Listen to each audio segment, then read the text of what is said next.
বাংলাদেশ ও চীনের বন্ধুত্ব ৫ দশকেরও বেশি সময়ের পরীক্ষায় গড়ে ওঠা এক নির্ভরতার নাম। পারস্পরিক শ্রদ্ধা, সহযোগিতা ও আস্থার ভিত্তির উপর দাঁড়িয়ে সময়ের পরিক্রমায় এ সম্পর্ক আজ পৌঁছেছে কৌশলগত অংশীদারিত্বের অনন্য উচ্চতায়। উন্নয়ন, প্রযুক্তি, অর্থনীতি, শিক্ষা ও সংস্কৃতির বহুমাত্রিক গল্প নিয়ে আমাদের নিয়মিত আয়োজন ঢাকা বেইজিং এক্সপ্রেস। চ্যানেল 24 এবং চায়না মিডিয়া গ্রুপ CMG'র যৌথ প্রযোজনায় আমরা তুলে ধরছি দুই দেশের অগ্রযাত্রা, সম্ভাবনার সব গল্প, এবং আপনাদের সঙ্গে আছি আমি সামিয়া সেহরিস আলম।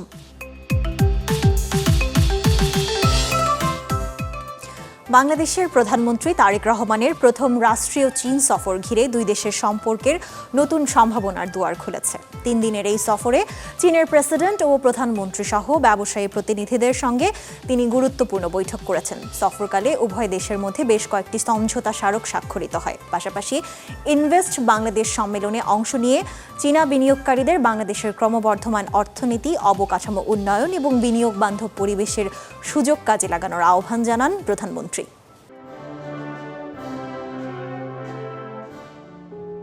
চীনের প্রধানমন্ত্রী লি ছিয়াংয়ের আমন্ত্রণে বাংলাদেশের প্রধানমন্ত্রী তারেক রহমানের 3 দিনের রাষ্ট্রীয় সফর বাংলাদেশে চীন সম্পর্কের ইতিহাসে যুক্ত করেছে নতুন এক অধ্যায়।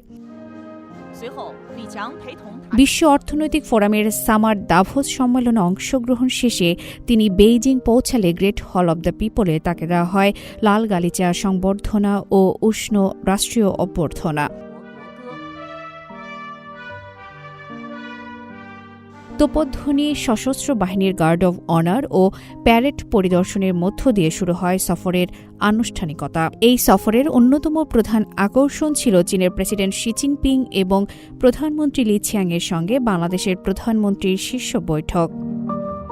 বৈঠকে আন্তর্জাতিক পরিস্থিতি যেভাবেই পরিবর্তিত হোক না কেন, চীন সবসময় বাংলাদেশের বিশ্বস্ত বন্ধু, ভালো প্রতিবেশী ও আন্তরিক অংশীদার হয়ে থাকবে বলে দৃঢ় প্রত্যয় ব্যক্ত করেন প্রেসিডেন্ট শি জিনপিং।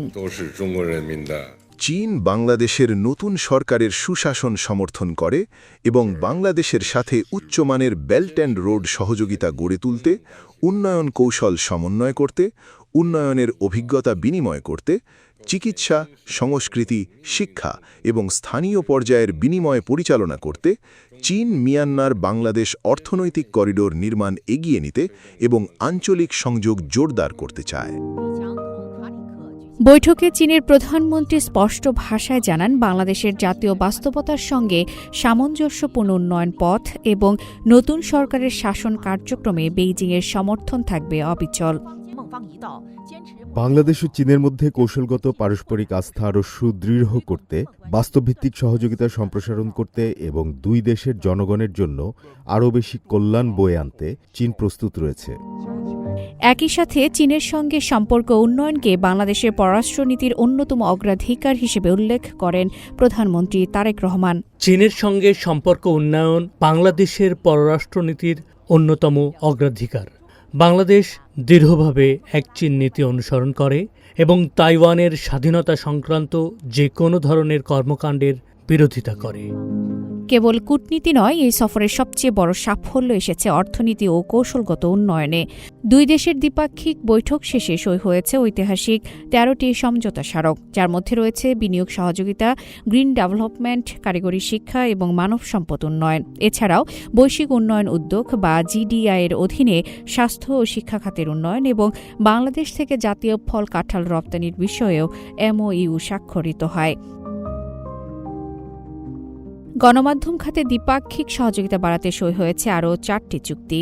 এই সফরের বড় অংশ জুড়ে ছিল অর্থনীতি, বাণিজ্য ও কৌশলগত উন্নয়ন। বেইজিংয়ের ইনভেস্ট বাংলাদেশ ফোরামে প্রধানমন্ত্রী তারেক রহমান ঘোষণা করেন এক ঐতিহাসিক সিদ্ধান্ত। চীনা বিনিয়োগকারীদের সুবিধার জন্য চীনে শিগগিরই খোলা হচ্ছে বাংলাদেশের প্রথম বিনিয়োগ কার্যালয়।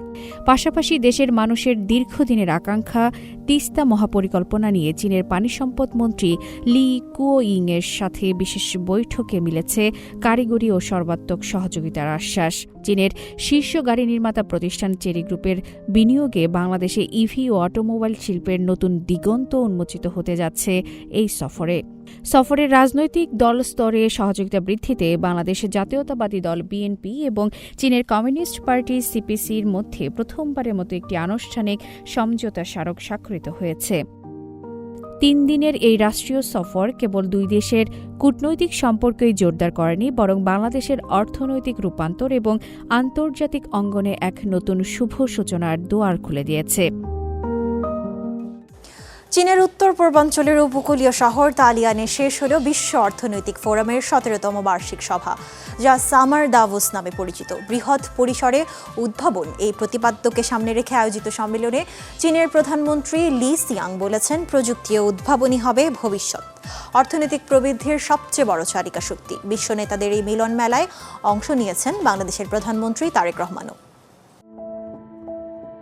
বিশ্ব অর্থনীতির ভবিষ্যৎ দিক নির্দেশনা, প্রযুক্তিগত রূপান্তর এবং টেকসই উন্নয়নের নতুন সম্ভাবনা নিয়ে চীনের তালিয়ানে বসেছিল সামার দাভোসের 17তম আসর।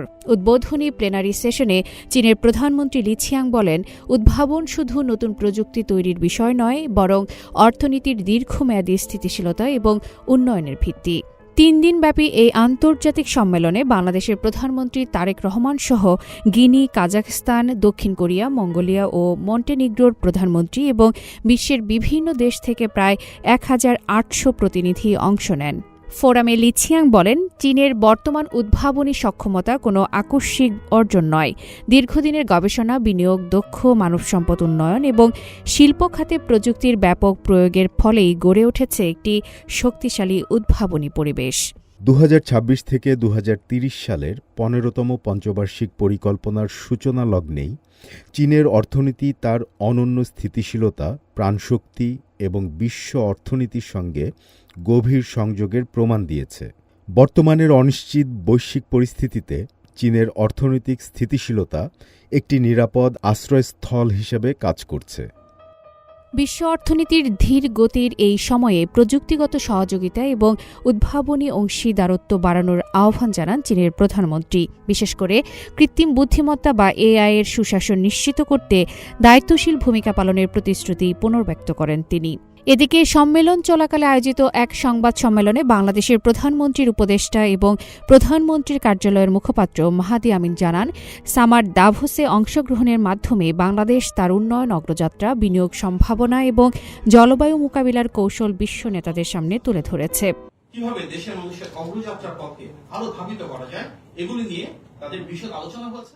সামার দাভোসে অংশগ্রহণের মূল লক্ষ্য হচ্ছে বাংলাদেশে বৈদেশিক বিনিয়োগ বৃদ্ধি, কর্মসংস্থান সৃষ্টি, জলবায়ু সহনশীলতা জোরদার এবং টেকসই উন্নয়নের জন্য আন্তর্জাতিক অংশীদারত্ব আরও সম্প্রসারণ করা। এদিকে বিশ্ব অর্থনৈতিক ফোরামের প্রেসিডেন্ট ও প্রধান নির্বাহী কর্মকর্তা আলোইস জুইঙ্গির সঙ্গে প্রধানমন্ত্রীর বৈঠকে বিনিয়োগ, কর্মসংস্থান এবং বাংলাদেশের উন্নয়ন পরিকল্পনা নিয়ে ফলপ্রসূ আলোচনা হয়েছে। ফোরামের পক্ষ থেকেও বাংলাদেশের বিভিন্ন উন্নয়ন উদ্যোগের প্রশংসা করা হয়েছে। সামার দাভোসের পরিবর্তনশীল বৈশ্বিক প্রেক্ষাপটে জলবায়ু নেতৃত্ব শীর্ষক অধিবেশনে বক্তব্য রাখেন বাংলাদেশের প্রধানমন্ত্রী তারেক রহমান। তিনি জলবায়ু পরিবর্তনের ঝুঁকি মোকাবেলায় সরকারের কর্মপরিকল্পনা এবং টেকসই উন্নয়ন কৌশল তুলে ধরেন। বিশ্ব যখন নতুন অর্থনৈতিক বাস্তবতা, প্রযুক্তিগত রূপান্তর এবং জলবায়ু চ্যালেঞ্জের মুখোমুখি, তখন সামার দাভোসের এই আলোচনা বিশ্ব সহযোগিতার নতুন দিগন্ত উন্মোচন করবে, এমনটাই প্রত্যাশা অংশগ্রহণকারী নেতাদের। পরিবেশ সুরক্ষা আর অর্থনৈতিক উন্নয়ন, এই দুয়ের মধ্যে সমন্বয় ঘটিয়ে এগিয়ে যাচ্ছে চীন। দূষিত নদী পুনরুদ্ধার থেকে শুরু করে নবায়নযোগ্য জ্বালানির সম্প্রসারণ, কার্বন নিঃসরণ কমানো থেকে পরিবেশ বান্ধব জীবনধারা, সব ক্ষেত্রেই দেখা যাচ্ছে পরিবর্তনের ছাপ। প্রেসিডেন্ট শি জিনপিংয়ের সবুজ উন্নয়ন দর্শনের আলোকে দেশটি গড়ে তুলতে চায় মানুষ ও প্রকৃতির সহাবস্থানের এক নতুন মডেল। সবুজ উন্নয়ন এখন চীনের জাতীয় উন্নয়ন কৌশলের অন্যতম প্রধান ভিত্তি। 2026 থেকে 2030 সাল পর্যন্ত 15তম পঞ্চবার্ষিক পরিকল্পনায়ও গুরুত্ব পেয়েছে পরিবেশ বান্ধব উন্নয়ন। লক্ষ্য অর্থনৈতিক প্রবৃদ্ধি ও পরিবেশ সংরক্ষণ নিশ্চিতের পাশাপাশি টেকসই ভবিষ্যৎ গড়ে তোলা। এই পরিবর্তনের বাস্তব চিত্র এখন পূর্ব চীনের জেজিয়াং প্রদেশের রুইয়ান শহরে। একসময় দূষণে জর্জরিত ওয়েন রুইথাং নদী এখন স্বচ্ছ ও মনোরম। নদীর দুই তীরে গড়ে উঠেছে সবুজ, ফলে বাসিন্দাদের কাছে এই জায়গাটি এখন অবসর কাটানোর জনপ্রিয় স্থান। আগে নদীর ধারে হাঁটতে চাইতাম না, চারপাশে ছিল দুর্গন্ধ আর দূষণ। এখন পানি স্বচ্ছ, পরিবেশ সুন্দর। সবচেয়ে ভালো বিষয় হলো এই পরিবর্তন আমরা প্রতিদিন নিজের চোখে দেখতে পাচ্ছি। চীনের পরিবেশগত উন্নয়নের বিভিন্ন সূচকেও মিলেছে ইতিবাচক ফল। গেল এক দশকে দেশটির ৯০% বেশি ভূগর্ভস্থ পানি ভালো মানের হিসেবে মূল্যায়িত হয়েছে। একই সময়ে বায়ুদূষণ প্রায় ১/৩ কমেছে। নবায়নযোগ্য জ্বালানি খাতেও থেমে নেই চীনের দৃশ্যমান উন্নতি। উপকূলীয় অঞ্চলে গড়ে উঠছে নতুন নতুন বায়ুবিদ্যুৎ প্রকল্প, পাশাপাশি বাড়ছে সৌরবিদ্যুৎ কেন্দ্র। ধারণা করা হচ্ছে ২০২৬ সালে প্রথমবার দেশে সৌরবিদ্যুৎ উৎপাদন সক্ষমতা কয়লাভিত্তিক বিদ্যুতের সক্ষমতাকেও ছাড়িয়ে যাবে। চীনের শিল্প খাতে চলছে মহাযজ্ঞ। দেশ জুড়ে নির্মাণ করা হচ্ছে জিরো কার্বন শিল্প পার্ক। কারখানাগুলোয় পরিচ্ছন্ন প্রযুক্তি, জ্বালানি ব্যবহার নিয়ন্ত্রণের পাশাপাশি গুরুত্ব পাচ্ছে কার্বন নিঃসরণ। পরিবেশ সুরক্ষার এমন দারুণ উদ্যোগ শুধু সরকার বা শিল্প খাতে সীমাবদ্ধ নয়, সাধারণ মানুষেও এসেছে পরিবর্তন। আমরা বাইরে গেলে মেট্রো ব্যবহার করি, আর বাজারে গেলে নিজের ব্যাগ নিয়ে যাই। বাসায় বিদ্যুৎ সাশ্রয়ের চেষ্টা করি। ছোট ছোট এসব কাজই পরিবেশ রক্ষায় অবদান রাখে। বিশ্বে নতুন সবুজায়নের বড় অবদানের দাবিদার চীন। ক্রমবর্ধমান জলবায়ু পরিবর্তনের চ্যালেঞ্জ মোকাবেলায় কার্বন নিঃসরণ কমানো, দূষণ নিয়ন্ত্রণ এবং পরিবেশ পুনরুদ্ধারে হাতে হাত রেখে কাজ করছে শি জিনপিং সরকার এবং জনগণ। সক্রিয় ও মর্যাদাপূর্ণ বার্ধক্যের নতুন দৃষ্টান্ত গড়ে তুলেছে চীনের সাংহাইয়ের সাংকাং কমিউনিটি। এখানে প্রবীণদের জন্য একই ছাদের নিচে খাবার, স্বাস্থ্যসেবা, ব্যায়াম, পাঠাগার ও সামাজিক কর্মকাণ্ডের ব্যবস্থা করা হয়েছে। এতে প্রবীণরা উপভোগ করছেন স্বাচ্ছন্দ্যময় ও আনন্দময় জীবন। দ্রুত বয়স্ক জনসংখ্যা বৃদ্ধির প্রেক্ষাপটে এই সমন্বিত সেবা মডেলকে চীনের প্রবীণ সেবা ব্যবস্থার একটি সফল উদাহরণ হিসেবে দেখা হচ্ছে, যা দেশ জুড়ে সম্প্রসারণ করা হচ্ছে। সূর্য ওঠার আগেই ঘর থেকে বেরিয়ে পড়েন ৭২ বছর বয়সী এ ইন ই। হাতে ছোট ব্যাগ, মুখে হাসি। সকালের নাস্তা কমিউনিটির ক্যান্টিনে, তারপর বন্ধুদের সঙ্গে গল্প করতে লাইব্রেরি, বিকেলে একটু ব্যায়াম। দিন শেষে প্রয়োজনে চিকিৎসকও হাতের নাগালে। জীবনের শেষ বেলায় এখন তার কাছে জীবন মানে সাজানো এক বাগান। চীনের সাংহাইয়ের পুতং নিউ এরিয়ার সাংকাং কমিউনিটি বয়স্কদের জন্য এমন এক পরিবেশ গড়ে তোলা হয়েছে যেখানে শুধু দিন পার করা নয়, মর্যাদা আর আনন্দ নিয়েই কাটছে জীবন। বিশ্বের অন্যতম অর্থনৈতিক ও সাংস্কৃতিক কেন্দ্র সাংহাইয়ে বর্তমানে প্রায় ৬০ লাখ প্রবীণ আছে, যা শহরের জনসংখ্যার ৩৭%-রও বেশি। ৩টি ভবন নিয়ে গড়ে ওঠা এই বিশেষ কমপ্লেক্স আমাদের জীবনে এনেছে বড় পরিবর্তন। একটি ভবনে সকালের নাস্তা থেকে রাতের খাবারের ব্যবস্থা, অন্যটিতে রয়েছে শরীরচর্চা কেন্দ্র ও লাইব্রেরি, আর তৃতীয়টিতে আছে কমিউনিটি হাসপাতাল। এখন শুধু বেঁচে থাকার জন্য বেঁচে নেই, ভালোভাবেই বাঁচছি। ৭৭ বছর বয়সী কু হুইছুয়ানের কাছেও এই সেবা আশীর্বাদ। একসময় তার রক্তচাপ হঠাৎ বেড়ে যাওয়াটা ছিল আতঙ্কের। এখন কমিউনিটির চিকিৎসায় তিনি অনেকটাই সুস্থ। জীবনের শেষ সময়ে এসে ৮৬ বছর বয়সী চিয়াং মাইনিংয়ের জন্য এই কমিউনিটি যেন পরিবারের বিকল্প। এখানকার অধিকাংশ সেবা প্রবীণদের জন্য বিনামূল্যে। সরকারি সহায়তা, কমিউনিটি ফান্ড ও স্থানীয় তহবিলের মাধ্যমে এই কার্যক্রম পরিচালিত হয়। চীনে ২০২৪ সালে ৬০ঊর্ধ্ব বেশি বয়সী মানুষের ৩১ কোটিতে, যার মধ্যে প্রায় ৩,৭০,০০,০০০ মানুষ থাকেন একা। প্রবীণদের জন্য মানসম্মত সেবা এখন সামাজিক দায়িত্ব নয়, হয়ে উঠেছে প্রয়োজন। চীনের ফুজিয়ান প্রদেশের তরুণদের কাছে এখন অনুপ্রেরণার নাম ২৯ বছর বয়সী চু পিনপিন। উন্নত জীবনের আশায় শহরমুখী না হয়ে তিনি ফিরেছেন নিজের শিকড়ে, নিজ গ্রামে। তার উদ্যোগে বদলে গেছে শতাব্দী প্রাচীন একটি গ্রামের চিত্র। সংরক্ষিত হচ্ছে ঐতিহ্য, বাড়ছে পর্যটন আর কৃষিপণ্যের নতুন বাজার সৃষ্টি করে গড়ে উঠছে গ্রামীণ অর্থনীতির নতুন সম্ভাবনা।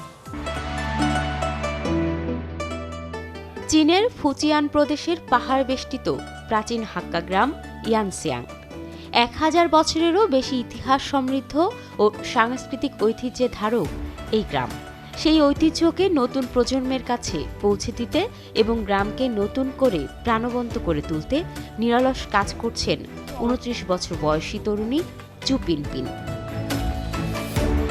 স্থানীয়দের কাছে তিনি এখন প্রাচীন গ্রামের নতুন অভিভাবক।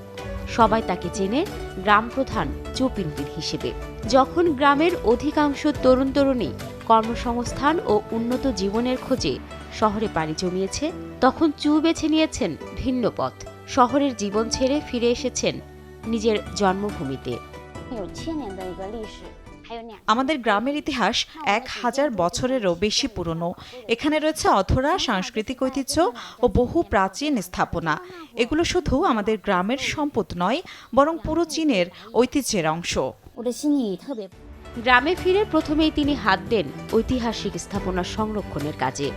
মিং ও ছিং রাজবংশের সময়কার 18টি জরাজীর্ণ প্রাচীন বাড়ির সংস্কারের জন্য সরকারি সহায়তায় 4 মিলিয়নেরও বেশি ইউয়ান সংগ্রহ করেন তিনি। সংস্কার শেষে সামাজিক যোগাযোগ মাধ্যমে এসব স্থাপনার ছবি ও ভিডিও প্রকাশ করলে তা দ্রুতই ব্যাপক সাড়া ফেলে। এরপর থেকেই বাড়তে থাকে পর্যটকদের আনাগোনা। এই বাড়িগুলোর মাঝেই আমাদের শৈশব কেটেছে।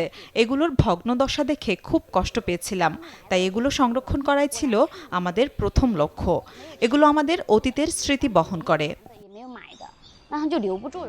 শুধু পর্যটন নয়, গ্রামের অর্থনীতিকে শক্তিশালী করতেও কাজ করছেন তিনি। স্থানীয় কৃষকদের উৎপাদিত কৃষিপণ্য লাইভ স্ট্রিমিং ও অনলাইন প্ল্যাটফর্মের মাধ্যমে পৌঁছে দিচ্ছেন দেশের বিভিন্ন প্রান্তে। কৃষকরা যখন তাদের উৎপাদিত পণ্য নিয়ে আসেন, তখন আমি সেগুলোর ছবি ও তথ্য সামাজিক মাধ্যমে প্রকাশ করি এবং অনলাইনে বিক্রির ব্যবস্থা করি। তবে গবেষকদের মতে এমন উদ্যোগ দীর্ঘমেয়াদে টেকসইভাবে চালিয়ে যেতে পারলে গ্রামীণ উন্নয়নের নতুন দৃষ্টান্ত তৈরি হতে পারে। পাশাপাশি প্রাচীন স্থাপনার কারুকাজ, লোকজ সংস্কৃতি ও ঐতিহ্যকে ঘিরে আরও নানা ধরনের সাংস্কৃতিক ও সৃজনশীল শিল্প গড়ে তোলার সুযোগ রয়েছে।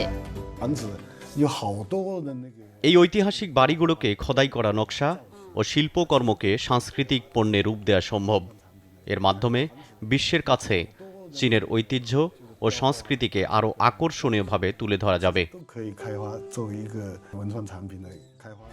বিশ্বায়নের এই যুগে যখন অনেকেই শিকড় ছেড়ে নতুন গন্তব্যের খোঁজে ছুটেছে, তখন চু পিনপিন ফিরেছেন নিজের মাটির টানে। ইতিহাস, সংস্কৃতি ও মানুষের উন্নয়নকে এক সূত্রে গেঁথে তিনি দেখিয়েছেন উন্নয়ন মানেই শুধু শহরমুখী হওয়া নয়, নিজের শিকড়কে শক্তিশালী করে গড়ে তোলা যায় সমৃদ্ধ ভবিষ্যৎ। ঢাকা বেইজিং এক্সপ্রেস আজ এ পর্যন্ত। চীন ও বাংলাদেশের দ্বিপাক্ষিক সম্পর্ক এবং নানা ঘটনা প্রবাহ নিয়ে আবার দেখা হবে পরবর্তী পর্বে, একই দিনে একই সময়ে চ্যানেল 24-এর পর্দায়। শুভরাত্রি।